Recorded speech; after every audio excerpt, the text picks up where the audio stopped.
नमस्कार, स्वागत है आप सबका दिन भर की तमाम बड़ी और अहम खबरों के साथ। मैं हूं कवींद्र। शुरुआत हेडलाइन से।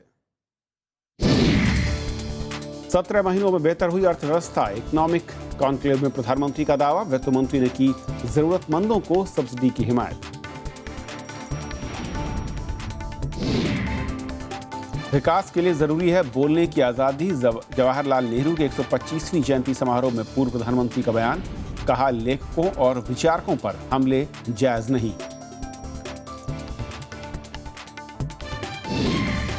आतंकवाद और जलवायु परिवर्तन पर साथ काम करेंगे भारत और चीन। उपराष्ट्रपति और चीन के उपराष्ट्रपति में आपसी और वैश्विक मसलों पर बात। 2 समझौतों पर हस्ताक्षर। असम में कांग्रेस को बड़ा झटका। 9 कांग्रेसी विधायक बीजेपी में शामिल। पार्टी महासचिव राम माधव की मौजूदगी में ली पार्टी की सदस्यता।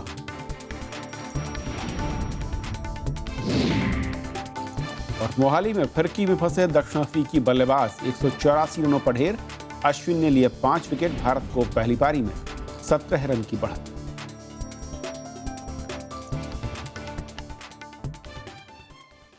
और आइए देखते हैं पहली खबर।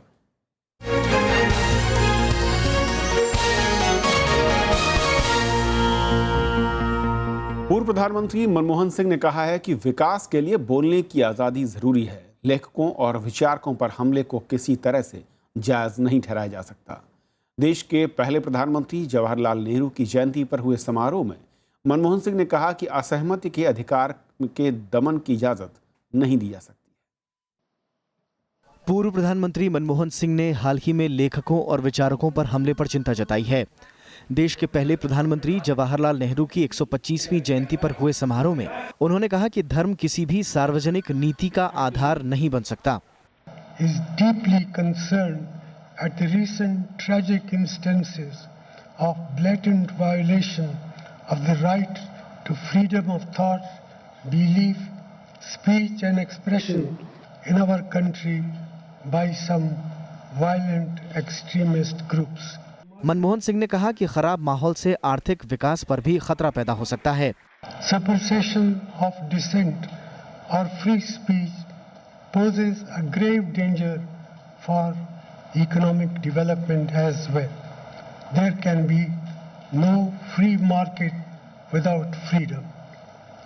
The nation सम्मेलन के पहले दिन इतिहासकार इरफान हबीब और वरिष्ठ पत्रकार कुमार केतकर समेत कई हस्तियों ने शिरकत की।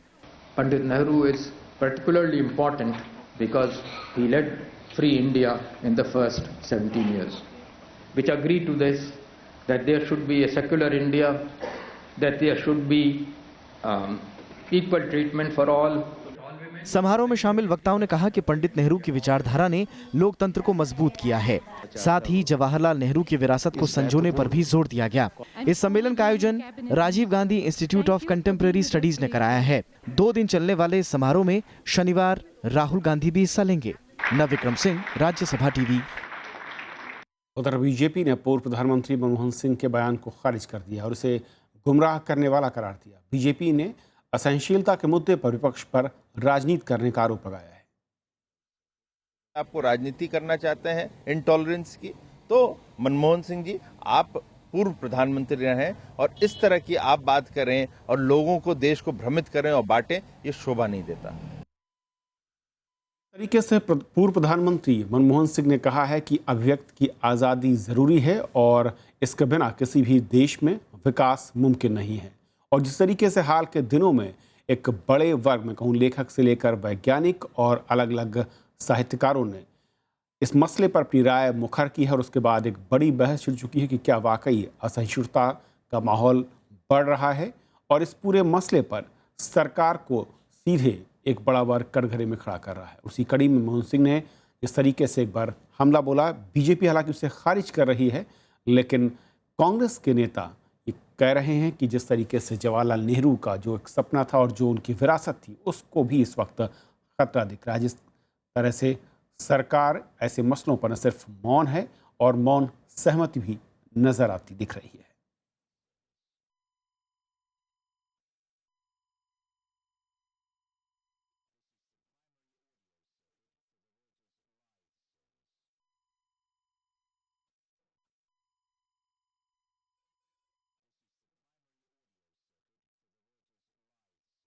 पूर्व प्रधानमंत्री मनमोहन सिंह ने एक और ख़ास बात जो आज कही है, उन्होंने कहा कि धर्म किसी भी सार्वजनिक नीति का आधार नहीं हो सकता है और इससे भी अहम है कि आर्थिक विकास इसके पक्षधर माने जाते हैं मनमोहन सिंह और इसकी शुरुआत उनके वित्त मंत्री रहते हुए थी 90 के दशक में।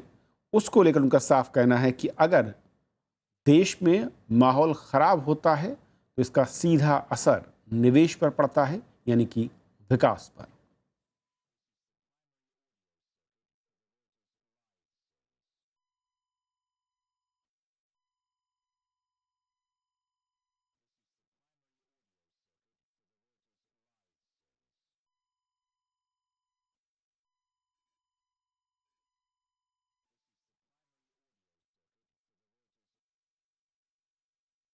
हालांकि बीजेपी और सरकार इस तरह के बयानों को सीधे तौर पर खारिज करती रही है और उनका सीधा आरोप है कि विपक्ष इस तरह के मसलों को हवा देकर माहौल को ख़राब करने की कोशिश कर रहा है और राजनीतिक फ़ायदे से के लिए इस तरह के मसलों को उछाला जा रहा है।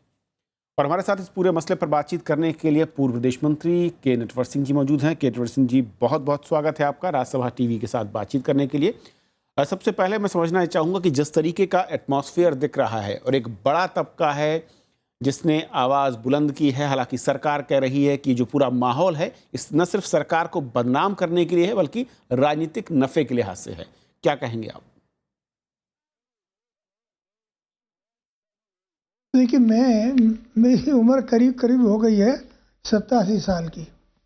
मैंने बहुत कुछ देखा है जी। महात्मा जी के ज़माने से, पंडित ज़माने से। ये लोग जिन्होंने अपने तख्मे वापस किए हैं, मेडल वापस किए हैं, अब ये तो अनपढ़ लोग तो नहीं है। ये जो लोग हैं उन्होंने देश की सेवा की है, नाम बढ़ाया है, किताबें लिखी हैं, म्यूज़िक गए हैं।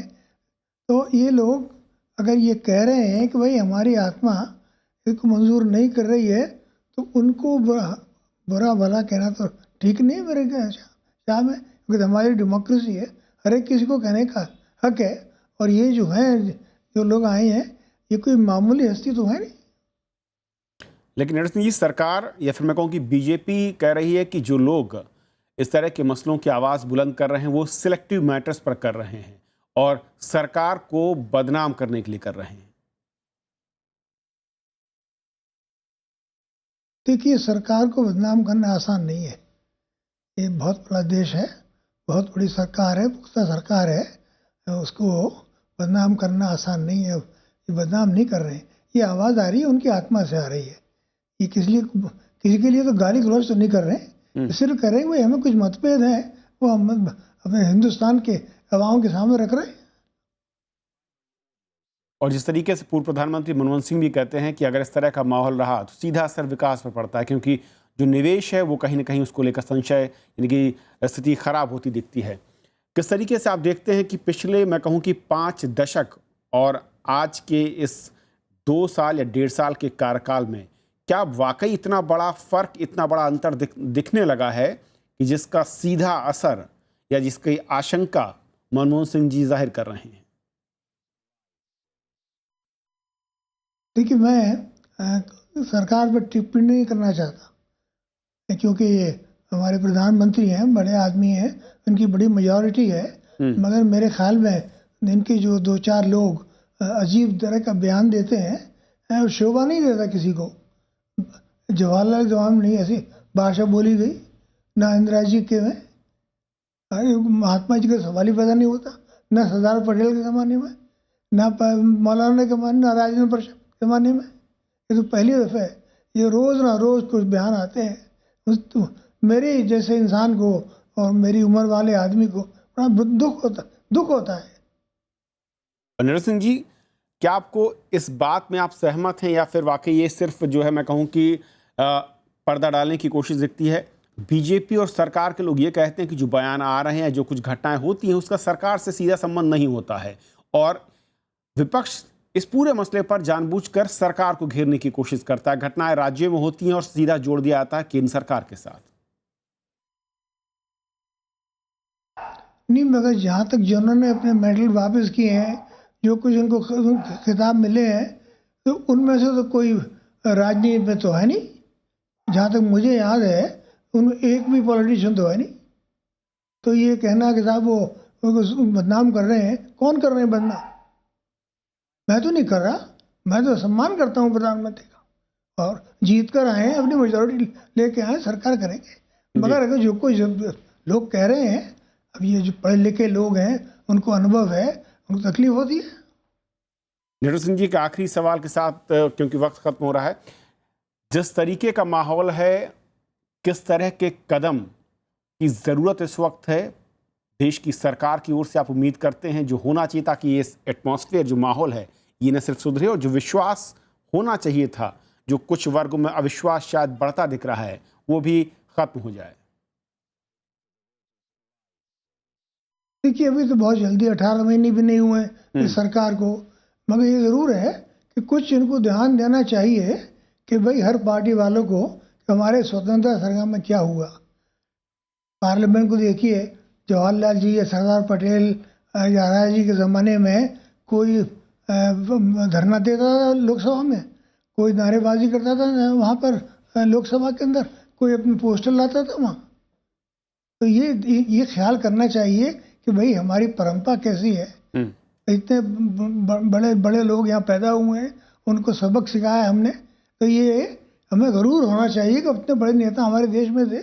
देखिए, जवाहरलाल जी के पहले कैबिनेट के अंदर श्यामा प्रसाद मुखर्जी थे, BR अम्बेडकर थे, बलदेव सिंह थे, जॉन मदाई थे, CH भाभा थे, शान कुमार चेट्टी थे। 14 लोगों का कैबिनेट था, जिसमें 6 थे डॉक्टर अम्बेडकर, 6 नॉन कांग्रेसमैन थे उसके अंदर। यानी कि सबको साथ लेकर चलना और सबको विरोध की एक जो अव्यक्त की आज़ादी है उसके लिहाज से आगे बढ़ने या फिर उसके लिए स्पेस होना चाहिए। नटवर सिंह जी, वक्त की कमी है, माफ़ी चाहूँगा, लेकिन बहुत बहुत शुक्रिया करना चाहूँगा आपका इस पूरी चर्चा हमारे साथ जुड़ने के लिए। तो ये थी हमारी पहली खबर, छोटा सा ब्रेक, और ब्रेक के उस पार दिन भर की दूसरी बड़ी खबर।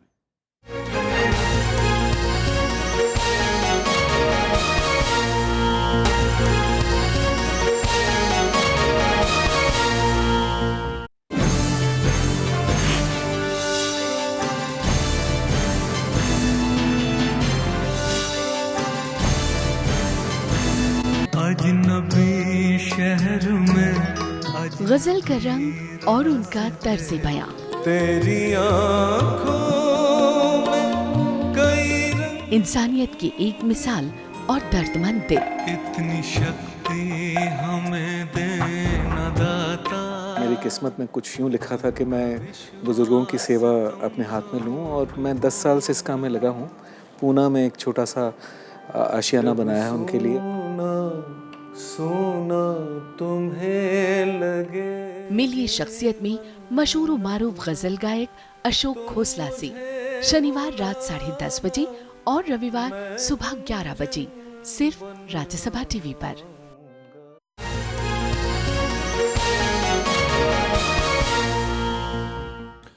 प्रधानमंत्री नरेंद्र मोदी का मानना है कि पिछले 17 महीनों में अर्थव्यवस्था में सुधार हुआ है। दिल्ली इकोनॉमिक्स कॉन्क्लेव में प्रधानमंत्री ने समावेशी सुधार पर जोर देते हुए गरीबों को मजबूत बनाने वाली आर्थिक नीतियां बनाने की बात कही। वहीं वित्त मंत्री अरुण जेटली ने सब्सिडी को अर्थव्यवस्था के लिए बोझ बताया। साथ ही कहा कि सब्सिडी का लाभ सिर्फ जरूरतमंदों को मिलना चाहिए। प्रधानमंत्री नरेंद्र मोदी का कहना है कि बीते 17 महीने में मुद्रास्फीति और विदेशी निवेश समेत अर्थव्यवस्था के तमाम मोर्चों पर चौतरफा सुधार हुआ है। प्रधानमंत्री ने शुक्रवार को दिल्ली इकोनॉमिक्स कॉन्क्लेव का उद्घाटन किया। सामाजिक कल्याण से जुड़ी योजनाओं का जिक्र करते हुए प्रधानमंत्री ने कहा कि जन धन योजना के तहत खोले गए 19 करोड़ खातों में 26,000 करोड़ रुपए की राशि जमा हुई है।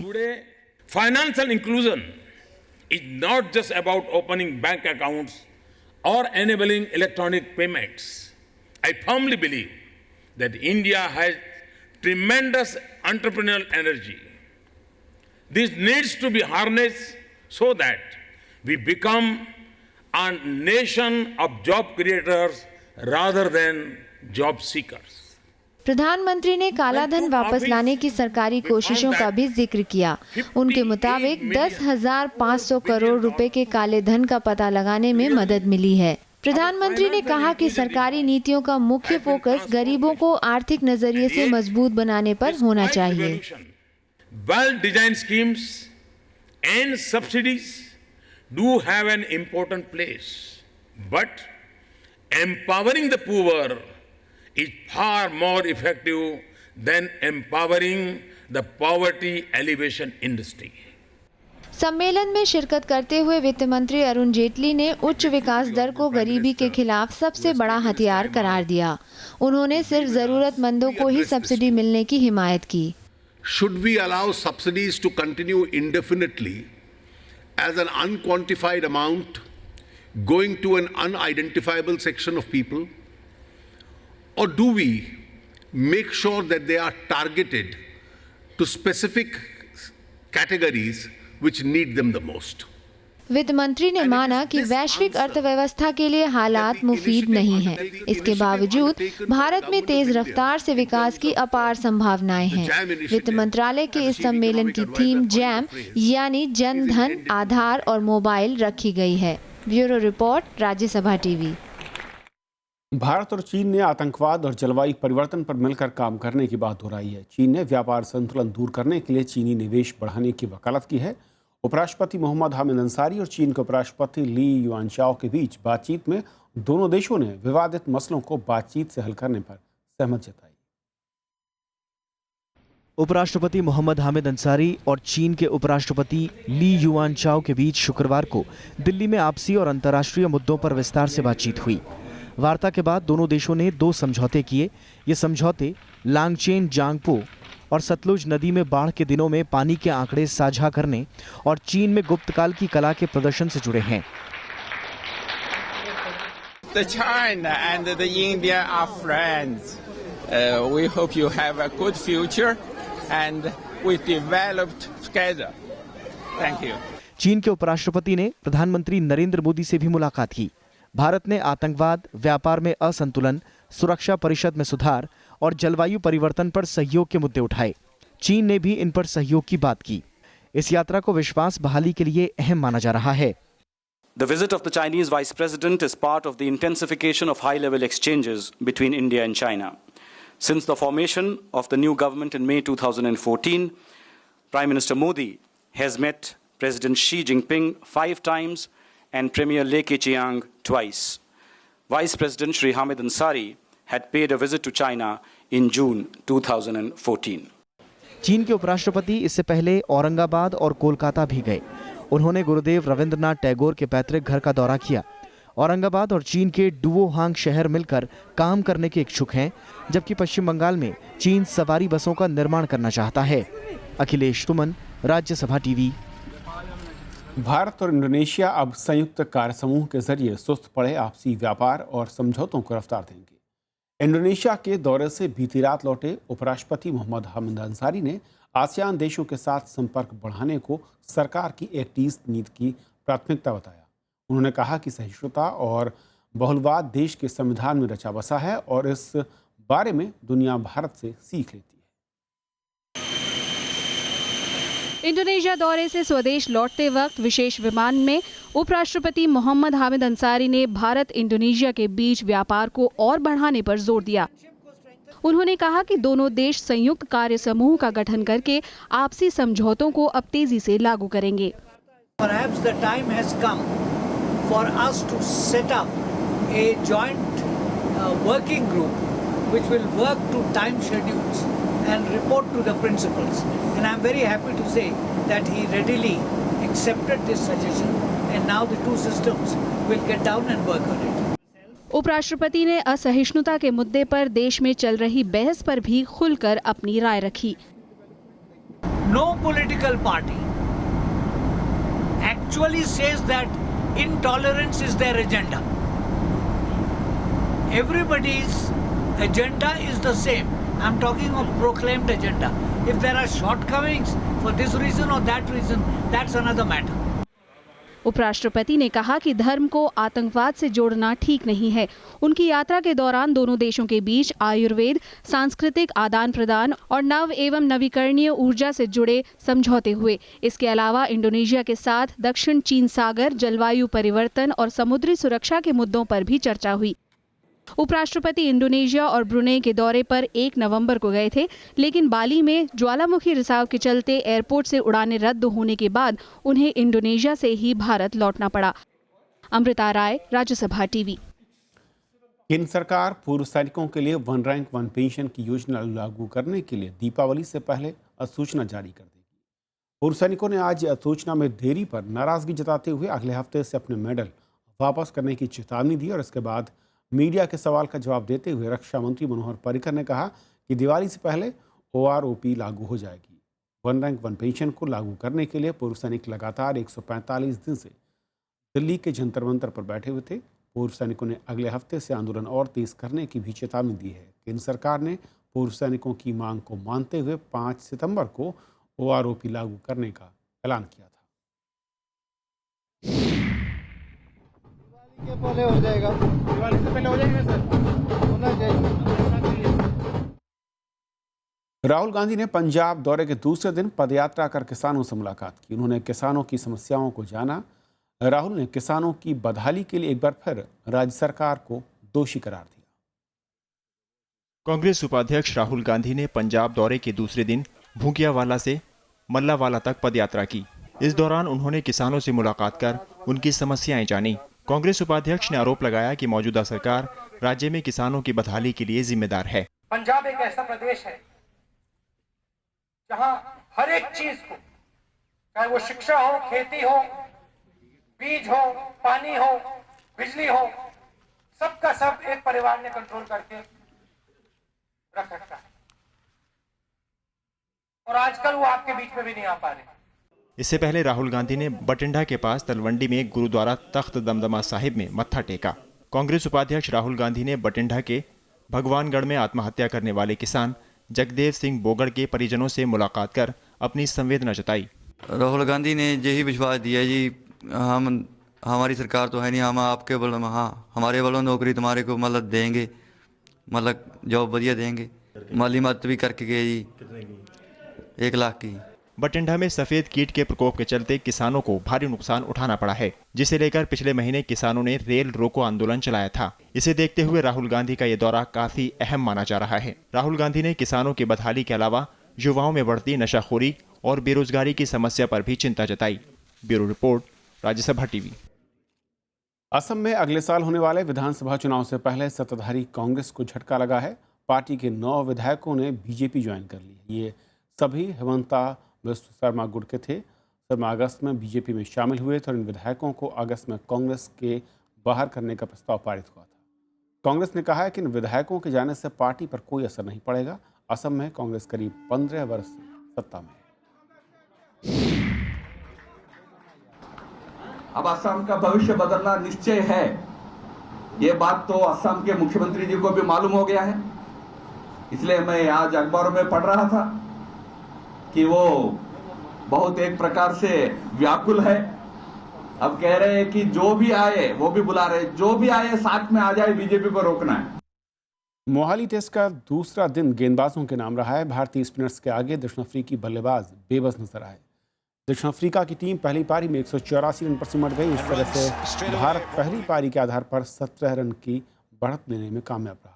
भारत ने पहली पारी में 201 रन बनाए थे। अफ्रीका की ओर से रिवर्स ने सबसे ज़्यादा 63 रनों का योगदान दिया और भारत की ओर से ऑफ स्पिनर अश्विन ने घातक गेंदबाजी की और 5 बल्लेबाजों को आउट किया।